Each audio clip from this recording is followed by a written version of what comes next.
Immunoglobulins. Immunoglobulins are produced by the plasma cells.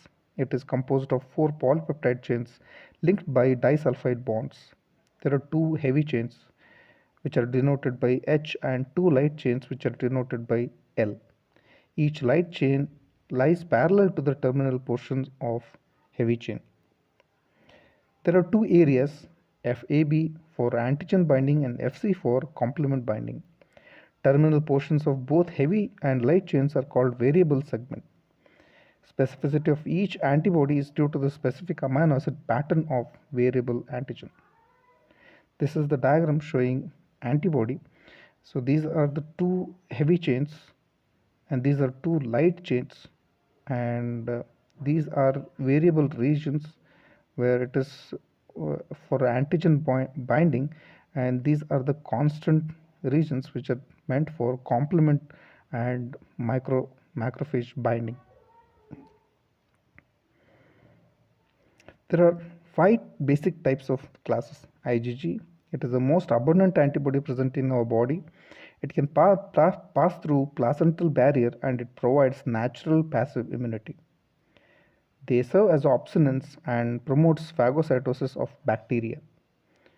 It is the antibody seen in the secondary immune response. IgA is formed by mucosal and submucosal aggregates of lymphoid tissue. From here, it is transported to epithelial cells.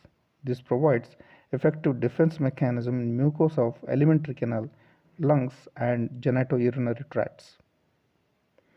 IgM is the earliest immunoglobulin or IgG to be synthesized.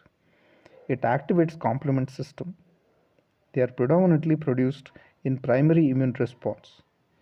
Antibodies of ABO blood group system belongs to this class. IgG is they mediate allergy, hypersensitivity, and anaphylaxis, chiefly produced in the linings of respiratory and intestinal tract.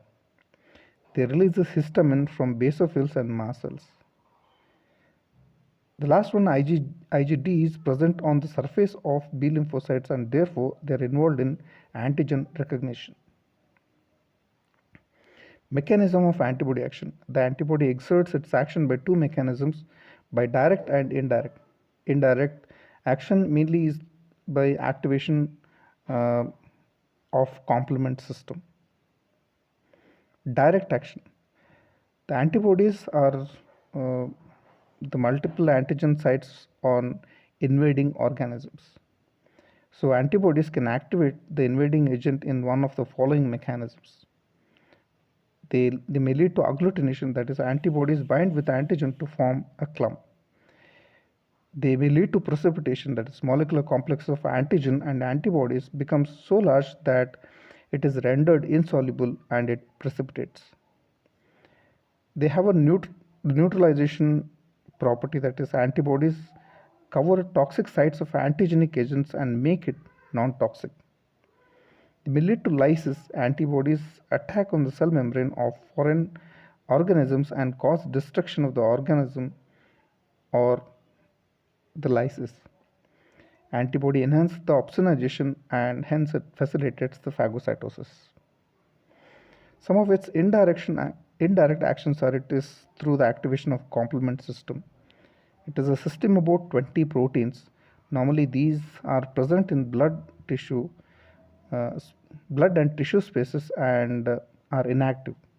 They are activated by antigen-antibody reaction. When antibody binds with the antigen, binding site on antibody for complement becomes activated and that will bind with complements. That will activate the complement system and the activated complement produces certain effects. And these effects are opsonization and phagocytosis, lysis, and agglutination.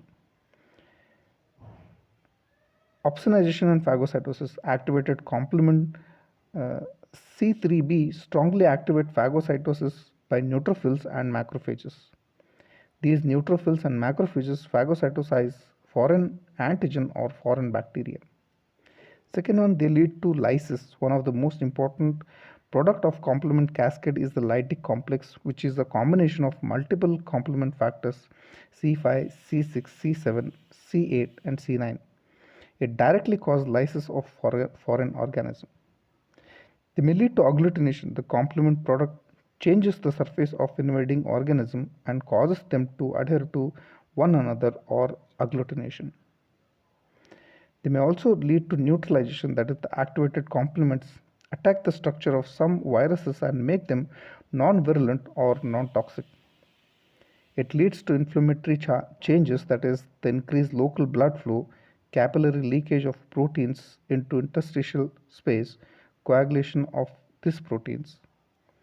These inflammatory changes immobilize the organism and prevent movement of organism from the area of invasion to the other